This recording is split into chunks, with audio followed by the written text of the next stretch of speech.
პროვოკაცია, ოღონდ პროვოკაცია მოხდა ხელისუფლების მხრიდან, უпростоრად ხელისუფლების მიერ მიგზავნილი ზონდერების მხრიდან, რომლებმაც ეს პროვოკაცია გადაზარდეს პირდაპირ მნიშვნელობით თარეში. აი ამ ადამიანებმა, ამ ზონდერებმა, სპორტსმენებს ცხადი არ ვიხმარ ამ ადამიანებთან მიმართებაში, იმიტომ რომ სპორტი ძალიან ღირსეული ძალიან ღირსეული არის სპორტი ზოგადად, მაგრამ ეს ადამიანები არ იმსახურებენ სიტყვა სპორტსმენის წოდებას. ეს ადამიანები არიან ძალიან ჩვეულებრივი ზონდერები, ეს ადამიანები არიან ადამიანები, რომლებიც ისე როგორც 90-იან წლებში მხედრიონი დათარეშავდა სამეგრელოს ქუჩებში, ზუგდიდში, წალენჭიხაში, იგივე გაიმეორეს სწორედ ამ ადამიანებმა გარდა იმისა, ბატონო ვახო, რომ გადაუარეს იქ მე არ მაქვს პოლიტიკოსებზე ლაპარაკი, ნეტა მხოლოდ პოლიტიკოსები ყოფილიყვნენ, ბავშვებს, არასრულწლოვნებს, მოზარდებს ქალებს, მოხუცებს, კაცებს, ყველას არ დაინდეს არავინ, ვინც კი შეხვდათ უბრალოდ, ვინც კი მათ თვალსაჩინოში მოხვდა.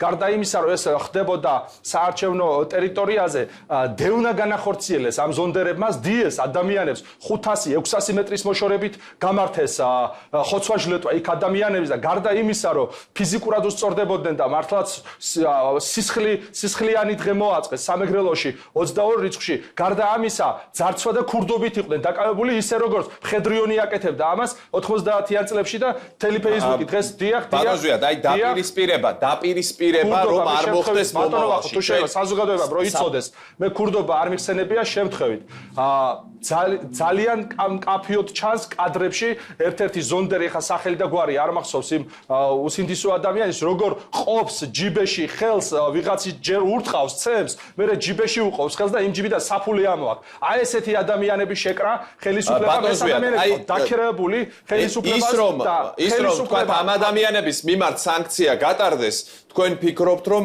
ეს ასე ვთქვათ ხელს შეუშლის იმას რომ რაიმე მსგავსი არ მოხდეს მომავალში, როდესაც ასეთი პრინციპული და ძალიან მნიშვნელოვანი არჩევნები გველოდება წინ. რა არის საჭირო იმისთვის, რომ საზოგადოებამ კვლავ არ ნახოს ქუჩაში საარჩევნო უბანთან ან სხვა ადგილას ჩხუბი დაპირისპირება და ერთმანეთის მიმართ ასეთი აგრესია. ბუნებრივია, ბატონო, კითხვის ნიშანი არც კი შეიძლება დაისვას. ცხადია, სანქცია უნდა გაატაროს სახელმწიფომ და ეს ადამიანები უნდა მისცენ პასუხისგებაში. ეს იქნება უპირველესი პრევენცია იმისათვის, რომ მომავალში მსგავსი ქმედებები არ განმეორდეს და მე საერთოდ მიკვირს რატომ არიან ეს ადამიანები დღეს გარეთ რატომ დადიან რატომ გადაადგილდებიან ასე თავისუფლად როდესაც ეს ადამიანები დღეს აი ამ წუთას წარმოადგენენ საფრთხეს საზოგადოებისათვის წარმოადგენენ საფრთხეს თქვენთვის ჩემთვის და ნებისმიერი ადამიანის ესენი არიან მოძალადე ადამიანები რომლებიც ვერ იმორჩილებენ თავიანთ ვერც სულს იმორჩილებენ ვერც სხეულს იმორჩილებენ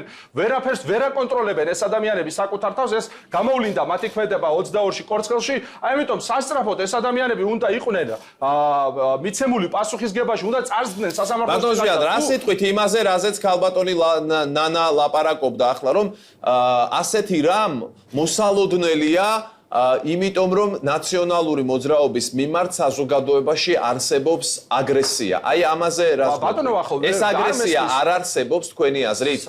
ბატონო ვახო, არ არსებობს ადამიანი დედამიწის ზურგზე, რომელსაც ერთი უკმაყოფილო ადამიანი მაინც არ ყავს. ახლა ქალბატონი ნანა ძალიან არ სიამოვნებს და არ მომწონს, მაგრამ როგორ გავაკეთო ახლა? მივიდე და რა გავუკეთო ახლა? როგორ შეიძლება ჩვენ სახელმწიფო ვარ თუ რა ვართ აქ ვერ გავიგე. სახელმწიფო რისთვის არსებობს? ის რომ კონფლიქტში მყოფი ადამიანები ერთმანეთს დაუპირისპიროს და ცხვირპირი ამტროიოს.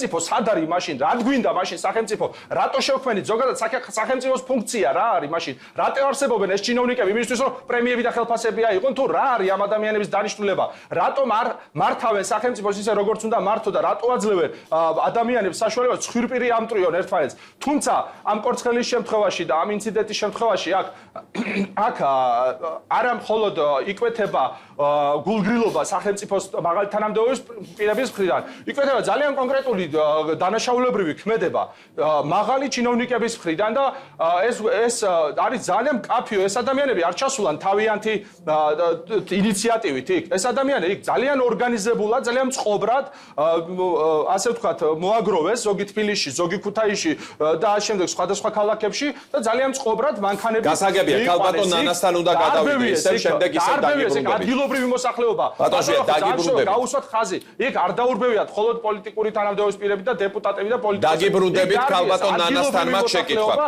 ადგილობრივებზე იყო ეს შეტევა, გასაგებია, რასაც ორგანიზებული ამბობ. შეტევა განხორციელებული, ამიტომ დაუყოვნებლივ და იქნეს დაჟილები, არა მხოლოდ ეს ადამიანი, არამედ ის ადამიანის, გასაგებია, თქვენი აზრი არის გასაგები ქალბატონო ნანა. თქვენთან